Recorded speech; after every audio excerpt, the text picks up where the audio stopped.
ما در کدام خواب و خیالیم؟ به همین نماز بیروح روزه بیجان خود مغروریم که ما مسلمانیم. چه کار کردیم؟ نشانه ایمان و اسلام موضوع تنها نماز و روزه نیست، مگر این همه ظلم و جنایت و فساد و بدبختی و بیبندوباری و این همه توهین و تحقیر و گستاخی و بیادبی در برابر قرآن و سنت و دستور و فرمان خدا که می شود. تو چه کار کردیم؟ ما مسلمان چه کار کردیم؟ دفاع از دین اسلام و قرآن بکنیم، دفاع از مسلمان مظلوم و بیچاره بکنیم.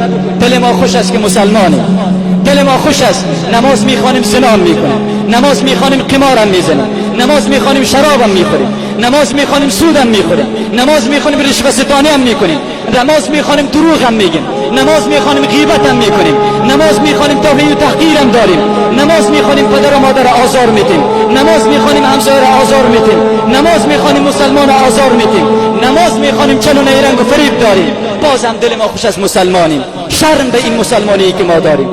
مگر نماز امیر از ما تو میخواهد؟ روزه رمضان امیر از ما تو میخواهد؟ ایمانی که ما تو اقرار میکنیم امیر از ما تو میخواهد؟ کلمه لا اله الا الله محمد رسول الله همین بی حیایی و بی بندوباری از ما تو میخواهد که ما دل ما خوش از افتخار هم میکنیم. خود از همه کرده بیشتر با تقوا و پرهیزگار و پاک جلوه میدیم. شرم به این مسلمانی که ما داریم، افسوس به این مسلمانی که ما داریم. بیاییم کمی بیدار شویم، کمی به خود بیاییم. فردا رفتیم زیر خاک چی جواب داریم؟ فردا به حضور خدا ایستادیم چی جواب داریم؟ فردا در دادگاه عدل الهی قرار گرفتیم چی جواب داریم؟ فردا به حضور محمد مصطفی صلی الله علیه و سلم چی جواب داریم؟ فردا به حضور صحابه چی جواب داریم؟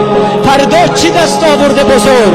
حالا چی عمل کرده مثبت بزرگ با خود داریم که در میدان عدل الهی، در میدان محشر با سر بلند، با رنگ و روی سرخ به حضور الله بیستیم که یا الله، من مردانگی کردم، من شهکاری کردم، من بیداری داشتم، من غیرت داشتم، من مردانگی و شجاعت داشتم، من از مسلمان مظلوم دفاع کردم، از دین تو دفاع کردم، از قرآن تو دفاع کردم، از آیین تو دفاع کردم، از علما و دعوتگرای واقعی دفاع کردم.